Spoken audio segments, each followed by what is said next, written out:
welcome back to What the Fertility. Today, we're so excited. We have Katie back on with us, which her episode will be airing here shortly. And I know, right?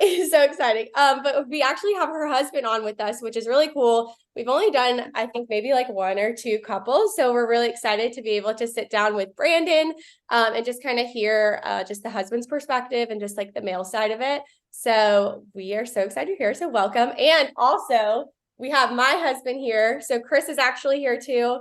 And so we're excited just to kind of all sit down and chat. So welcome. Thank you. So you want to so I will say this. So anyone who is listening, because at this point, when this airs, Katie's episode will already be on. So if you guys want to, whoever's listening, kind of stop and go listen to Katie's episode to get more history of everything that led you guys to embryo adoption and just kind of your whole history. I would suggest starting there and then kind of moving on to like part two. But you guys obviously have the floor. So whatever you guys are willing to talk about and share, I'll kind of give it to you. Cool. You go first.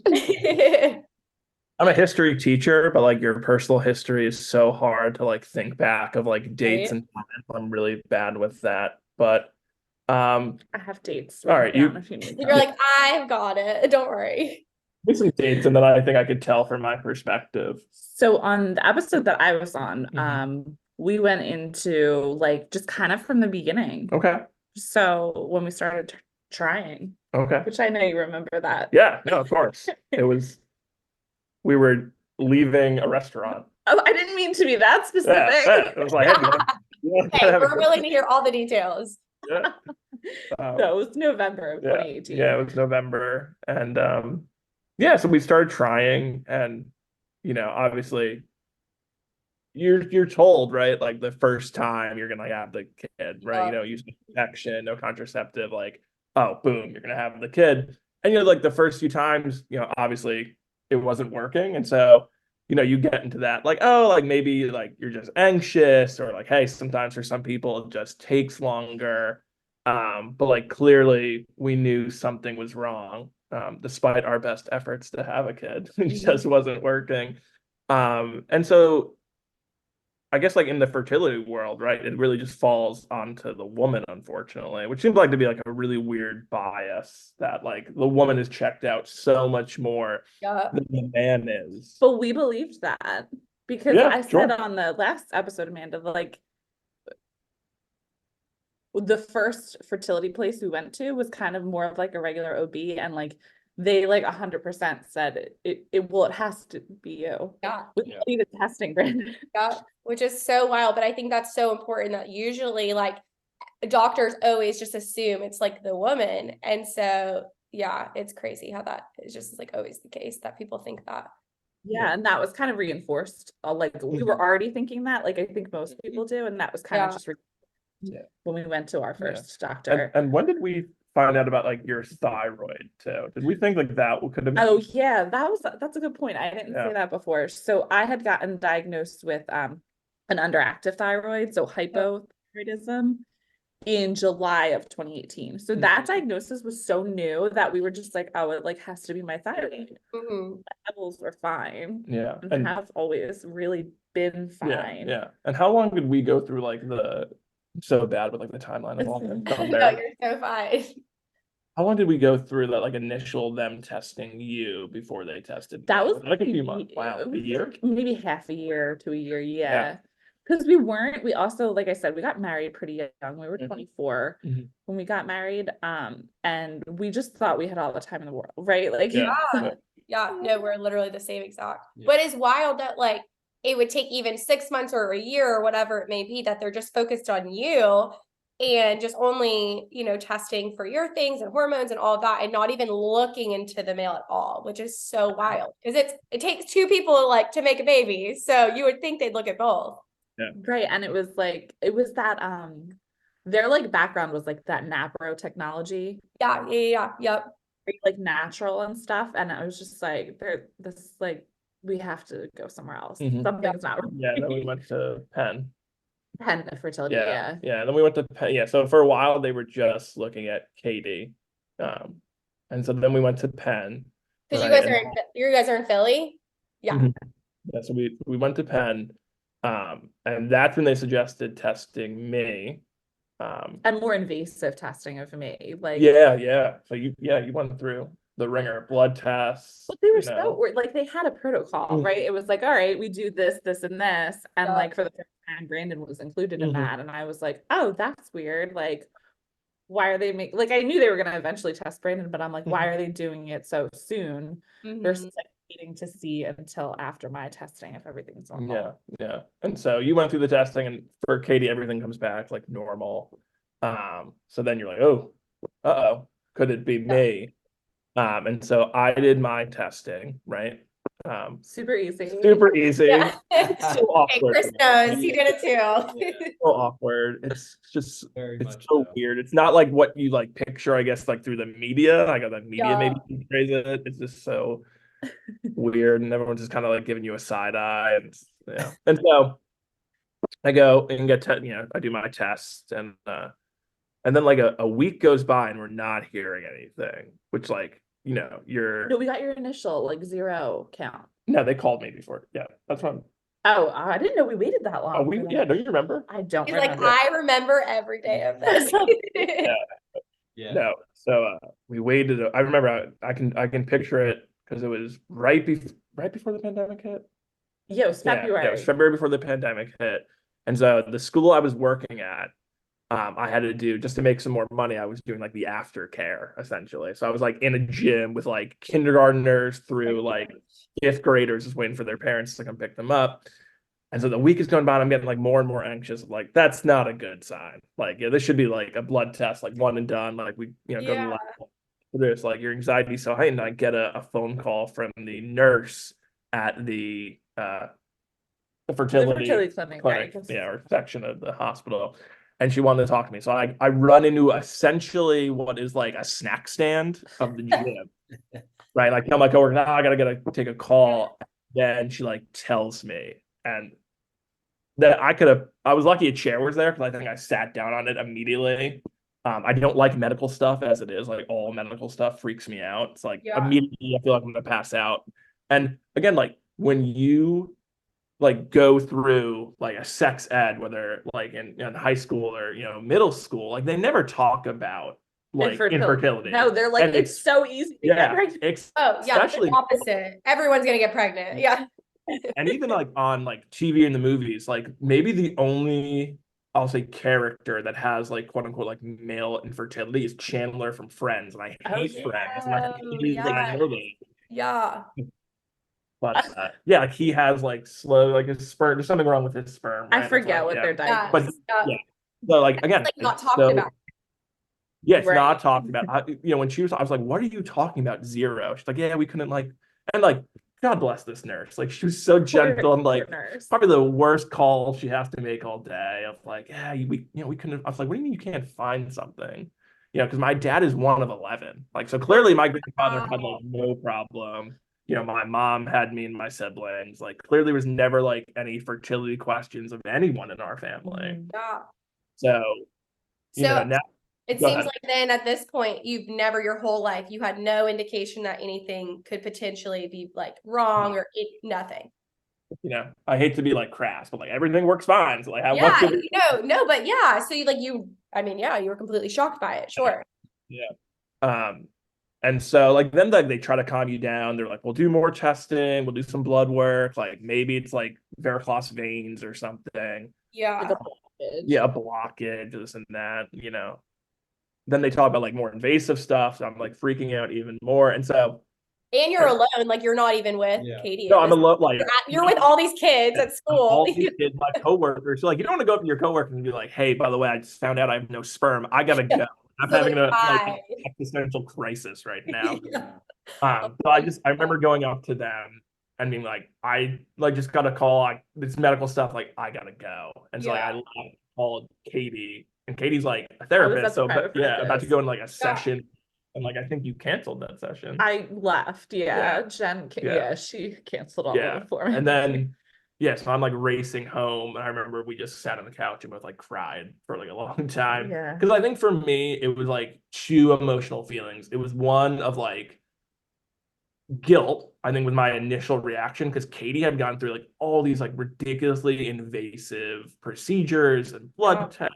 Like, Yeah. you know, I think for women, fertility is like so much more personal than men, right? Because the women are the ones who get pregnant, so they experience the hormonal changes and the body changes, and you're pushing out a baby, and or getting a section, where a male or men, it is, we're connected, but we're also like, Yeah. I don't feel the kicks, right? Like I don't have the cravings. I never vomited. Like I feel fine. Like Yeah. is that like somewhat of a distance? So I remember feeling like so much guilt. That was an emotion that like came over me right away, and like shame too. Because again, like who doesn't have sperm? Like what are you talking about? Like it as men, that does you feel this sense of like taking away like a little bit of like your manhood in a sense, right? That was like really like, oh my God, am I a man? Like what are you talking like? So that was really crazy. And so then the pandemic hits. So everything shut down. I'm virtually teaching. Katie's doing sessions virtually. And so we meet the doctor, the fertility doctor, on Zoom as like an initial consult. Yeah. Yeah, so we, meet with him. He's lovely. And he's like, well, this is what it can be. And, you'll don't take any hot showers, don't do it in a jacuzzi. All those vitamins. Yeah, I had to take like all these vitamins. And he's like, well, it could be A, B, or C. Yeah. And so I take this blood test. And the blood test it was genetic. It was blood genetic, testing. a genetic blood test, which confirmed that I have, I never remember the name of it. Balanced Robertsonian translocation. Yeah. On like chromosomes, I think 13 and 15. Boom. Got it. She's like, I know it to a T. Now I know it. And so I have that genetic condition, which is like really rare. Yeah, I was gonna say, and you never had any family history with anything, so it was just like a super rare thing that could just happen. And now born with this? I'm sorry? Is this something you were born with then, or totally born with it. Yeah. But won't know you have it until you're trying to have kids. Wow. And now like I obviously like tell my family so they can all go get blood tests. They can do. So. But the doctor, it's so interesting. Like it's a genetic condition, but it's not genetically passed. Like that's how I understand it. Yeah, they don't know why. Like it's a random occurrence that happens when you're in the womb, right? That's how I understand it. That's so wild. Yeah, so it was wild. So that was really like we knew at that point, like the end. Because I then had to go in to the hospital, which again was April of the pandemic. So like the city is shut down. They were like super horrible timing. Yeah, Katie has to sit in the car on speaker while he's in the doctor. You have to wear a mask. I'm like sweating. Again, I hate medical stuff. I hate doctors. Like I'm wearing this mask. And I'm you're like by yourself. I'm by myself, and I had to take like another test that day. So now it's awkward again. It's like they give you the cup. I gotta go. I gotta do the test. Blah, blah, blah. I don't know at this point. Like I guess they were like, maybe we can find something for you. I don't know. Came back Same. No. So at this point, when they give you the diagnosis, are they like, hey, there's like 0 chance, or are they like, no, we can do X, Y, and Z to hopefully they really push X, Y, and Z. Because I'm like, we didn't find anything again. I'm like, oh, all right, great, doc, let's shake hands. And like, hey. Yeah, I'm out. He's like, oh no, I still have to like do the exam. So like he still had to like do an examination, which is so weird. And he's like, oh, we could like do essentially like a surgery where they would like go in and try to extract. I'm like, there's nothing there. Like he's like, we could find something. I'm like, no. It's showing 0. Yeah. Like if you really want a sperm that's kind of just hanging out there, like hiding behind. Like, do we want that one? And so he's like, oh, we can get you like counseling and all this. I'm like, no, like we're good. Like we're gonna try to figure out like what's best for us. Yeah. And now, Katie, at this point, like, how are you feeling? Because obviously, like, that's a lot, like, on him. And I'm sure, obviously, like, he's mentioned, like, the guilt, the shame. And so, like, how are you feeling through this, like, whole now diagnosis? Yeah, just, like, sad for him. I'm blaming it on the pregnancy hormones. It's good. You're making me cry, so it's... just, like, it's so hard when you go through, I'm sure you guys know, like when you go through something as a couple, like balancing figuring out how you're going to process how you're feeling, but also how to process it as a couple, but also worrying about your partner and what they're feeling, and not being sad in front of them, because I knew he felt like it was his fault. Let me Yeah. give you the I keep under all the baby yeah. stuff. Like he felt like it was his fault. So like trying not to feel sad in front of him to make him feel even worse. Yeah. Where therapy came in. Yeah, a lot of therapy. No, for sure. Yeah, that's important. That was super helpful for Yeah. us. Obviously it was virtual because the world was still shut down. Mhm. Yeah.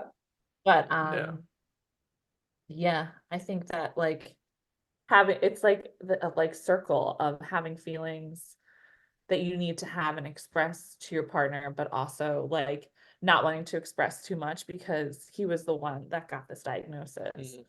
And just what to do next, I guess. Yeah, that was the, because at that point, like we're like, oh, we're so young, we have so much time, but then you're like, all right, at this point it feels like you start running out of time. I guess when you get a diagnosis, it Yeah. changes. I mean, Yeah. yeah, it changes everything, I feel like. And you're like, well, you want to have more than one kid, and you want to like. we didn't make too much money back then either in our jobs, like, and then when you do start researching like adoption and this and that, you're like, oh, this is like very expensive. So expensive. Oh my gosh, yeah. I mean, because I remember us like literally probably the same age, like we were like in our mid 20s-ish, and that's when we like really found out it was like my issue. But like we then were looking in traditional adoption, and we're like, oh, we even had like 2 calls with them, and then we're like, oh my gosh, it could be like anywhere from like $60,000 to $100,000. We're like, Yeah. what? Like we don't have this. Like it's just, and that's just for like a chance of one, and not even like we have always wanted multiple kids. Like, so yeah, I mean, totally get it. Pay that much money for like a maybe, possibly, and with something that didn't even like.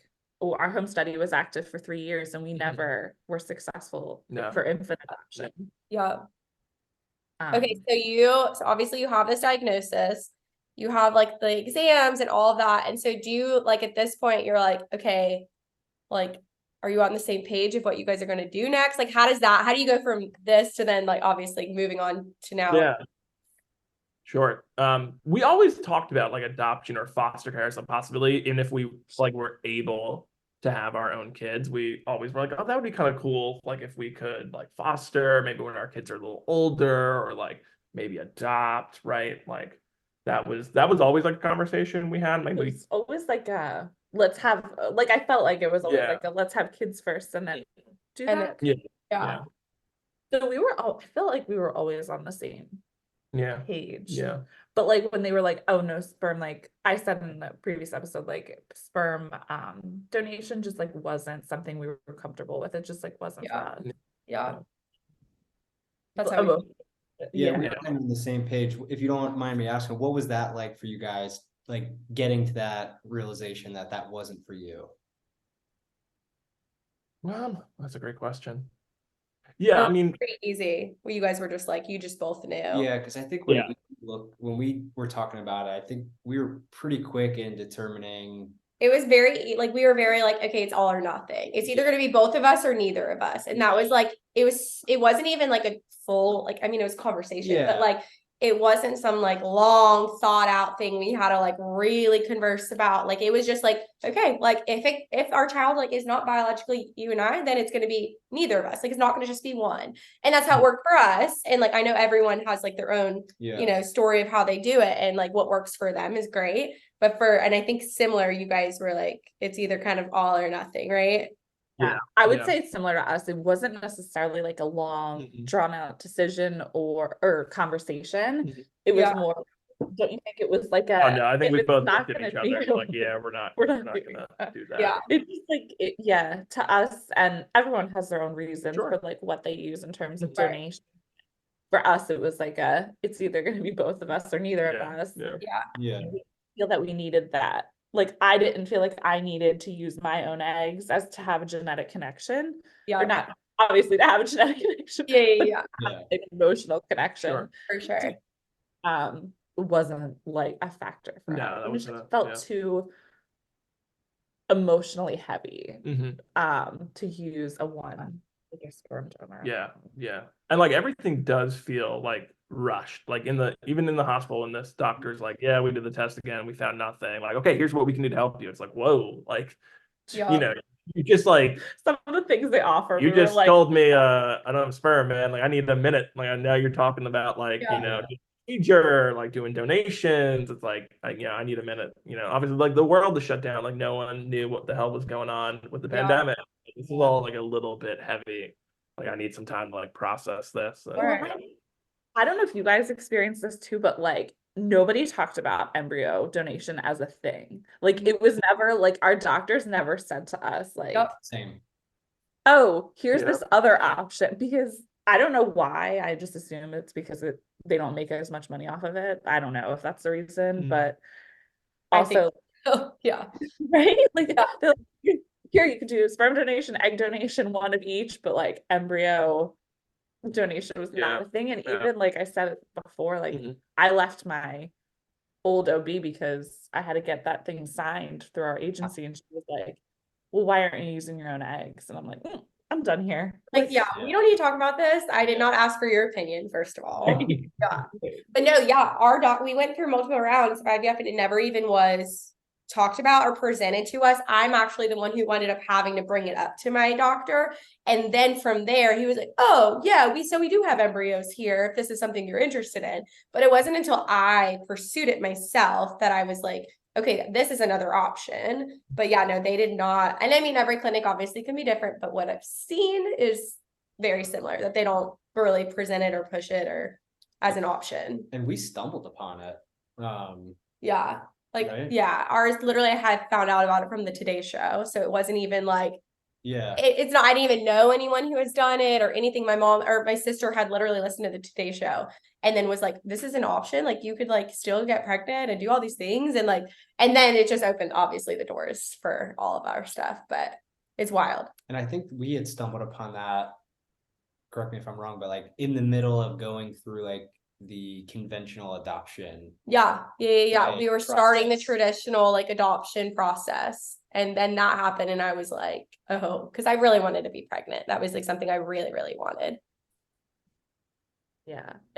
I just don't understand why it's not talked about more as an option. Yeah. Because our agency that we use to adopt our embryos, like they have so many embryos. Like there's more people wanting to place their embryos than there are people willing to adopt the embryos, which is the opposite for infant adoption. Yeah, it's so true. And it's like, no, you would think then it would be so talked about because there's so many embryos all around and chances to have like children, that you would think so many families and like doctors would then push it more because it's like an option right there for them to have a family. Right. Yeah. Gosh. Okay. So so you guys then found a clinic or an agency, or how did that happen? So we tried like the adoption world for a little bit, which again I always felt bad for Katie because like there were moments where like people like tried to scam us, like all these like Instagram messages or like, hey, I'm so and so, I'm from here, and like just people messing essentially, emotionally scamming us. Which again, they didn't message me as like a father or a prospective father, even though like we both had like this, like here's my husband, here's my wife. So we did that for a little bit. We did foster care for a little bit. But both sets of kids like had kinship care come and take them after they stayed. So like that was also like emotionally draining. So like that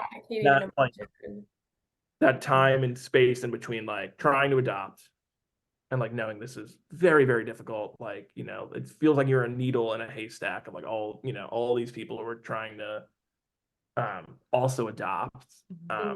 We do foster care for a little bit, which was, rewarding and fun. And it taught definitely me a lot about like parenthood in general. And then, those sets of kids, we love them. But again, like kinship will like a judge will always pick kinship over, which is the best option for the kids in general. And so there's this like little space in time, and it was around the holidays too. That was really tough. That like we really didn't know what the hell we were gonna do. Like the kids had left because we had them 2 sets of kids over the summer, so it was like a summer full of kids, and then we were like, all right, like it's August, like we're both going back to work. I'm a teacher, and you work also in school, so like the beginning of the year, that like end of August to September is like very, very demanding. Yeah. All right, let's just get back to the routine and kind of see what happens. And we started to kind of realize that, are we either going to be like these? I always quoted as like, are we going to be like cool aunts and uncles and just kind of live on? We literally have the same talk. Yeah. And like, all right, like we'll save up, we'll get a shore house, all the kids will come to our house, like we'll just be the cool aunts and uncles, and we'll travel. We'll travel everywhere. Which like sounds amazing, right? But then like I think for both of us, even without talking about it, we were like, oh, that's like not fulfilling a need, right? Because again, like our job, a teacher, a therapist, like we're with kids all the time. Yeah. Students, I care about each one of them like very deeply. And so it's like the holidays, and we're both kind of like in this kind of dark place. Looking at traditional adoption, you had fostered, and then embryo adoption just kind of like stumbled upon you guys, and then kind of what happened from there. So I, That was like end of December. No, that was beginning of January. Beginning of January. Yeah. And so like when something like that falls, like, anything that like, a vacation or this or that, like I'm a Googler. I'm like, all right, like I'm a historian. I'm a researcher. Yeah. Like I want to do everything. I'm like Googling, and I'm like, oh, this is like pretty cool. There was like a few websites that like pointed you into the direction. There was something I remember finding with like a .gov that the government was actually like at one point like trying to push embryo I didn't know adoption. that. Yeah. And so I did some digging. I was like, oh, Kate, this is kind of cool. What do you think? I don't know if you were a little more hesitant in it I get than my like, initial excitement. so I was like scared to get excited about anything. Yeah. Because I feel like so much had like not worked out for us leading up to that point, that I was like, oh, like, and it had been so long at this point. It was 2023, and any kind of fertility testing that had been done on us was 3 years prior. So Wow. like I was convinced like, oh, I probably have something wrong with me now, that I can't carry a pregnancy. Yeah. So it's like I was scared to get excited, because I'm like, this might work out because it's been 3 years. So I don't know. I might have been overly excited. This is the answer. Like, this is This it. is it. Yes, This is for the sure. golden ticket. Oh. In all of this, like all I've ever wanted is Katie to be pregnant. Mm. I know how maternal you are, like how excellent of a mom you're gonna be. Like, again, it's shoe on the other foot. Like sometimes I do think, I'm like, well, what if this was Katie, and like I could have a child, no problem. But like, you just kind of feel, and you like put yourself in the other person's shoes, and I just knew like this had to be the answer, and it, thank God, like worked out so well. You're like, yes. Yeah. Oh my Yeah, goodness. and that's something I said before to Amanda, and Kat, was the fertility part, the infant adoption part, all of the things that we did leading up to this point had felt so difficult and so hard to get to the finish line, but not embryo adoption. Like, which is crazy, because it is a lot of things you have to do to get to that point. Contracts, shipping, going back into the fertility world, and like it never felt hard. No. And the communication was so great. Like the agency we use, like just really like spectacular getting back to you, and guiding you through the entire process. Super transparent, which I loved, where like in our experience with adoption and foster care, like I thought the communication was terrible. And Yeah. I feel for social workers, that's probably one of the hardest jobs in the country. For They're sure. exhausted. They're overloaded with cases. So I feel for them, but like it's also selfishly, it's your drive of like, I want to know, I want to be a parent. Like, are there effective moms out there, right? Like, are there kids this age in our age range that we're looking for, which again is super selfish in a way, but like it is that just like craving that we had to like, we have this house, we have these rooms, there's beds, like we have love, like we have the resources to give kids like a fantastic life, we have this like wonderful family, kind of just sitting there, and like you're like, oh, this is waiting. happen. Yeah. And then kind of once embryo adoption kind of fell in our laps, we're like, this is it. Like again, this is the golden ticket. Like this is the way you can like experience pregnancy, and like we can both become parents and like watch this baby grow together for their whole life. for their whole life. Yeah.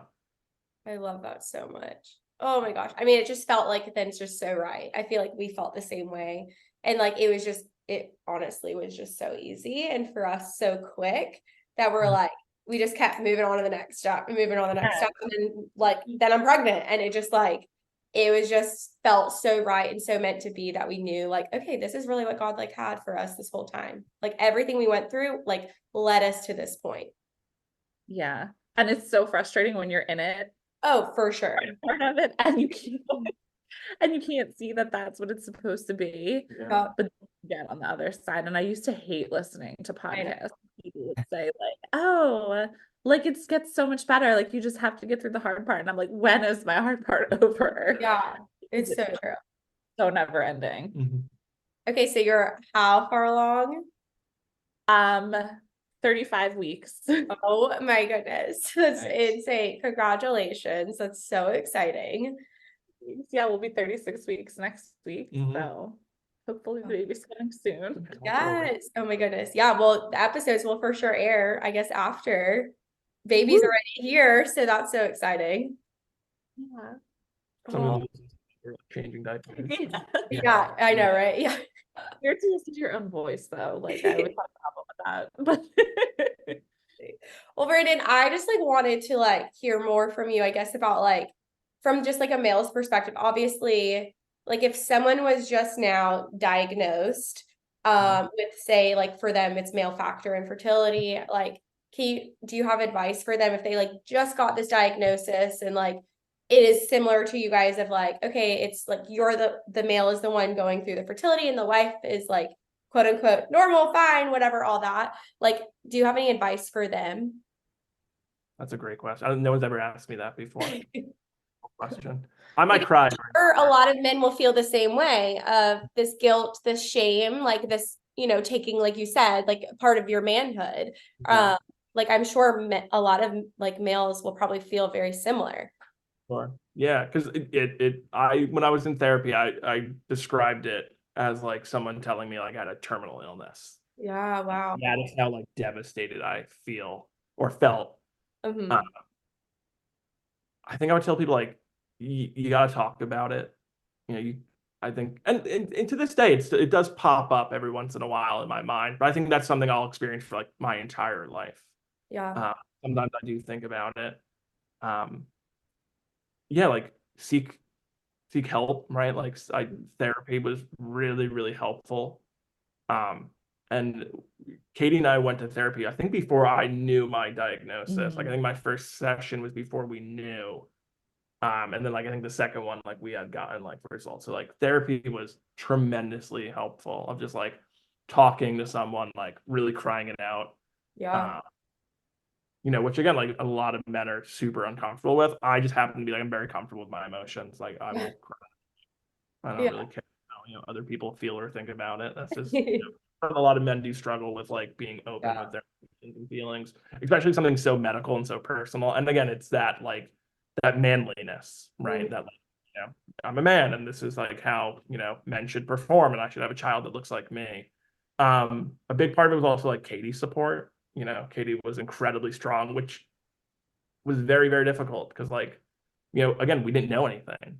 Katie wanted desperately to be a mother. So I felt like so much guilt because I'm like, did I like steal this away from her? Now, like, is she stuck? And, but I know it got really dark in my head for a little bit. I was like, no, but I'm sure so many people can relate to that and like those feelings. And so, I leaned on Katie. We kind of leaned on each other too, because there were moments like where she would bawl her eyes out, and then there were moments like where I would bawl my eyes out. So, talking definitely helps. My faith really helped. Again, I know not everyone, has faith, but like a lot of times, like I would go to our church and just kind of pray and to kind of meditate and reflect on like, in my belief that like God will, always bring us like in the right direction, right? Yeah. Like I may disagree with it, like I do not want to have what I have. Yeah.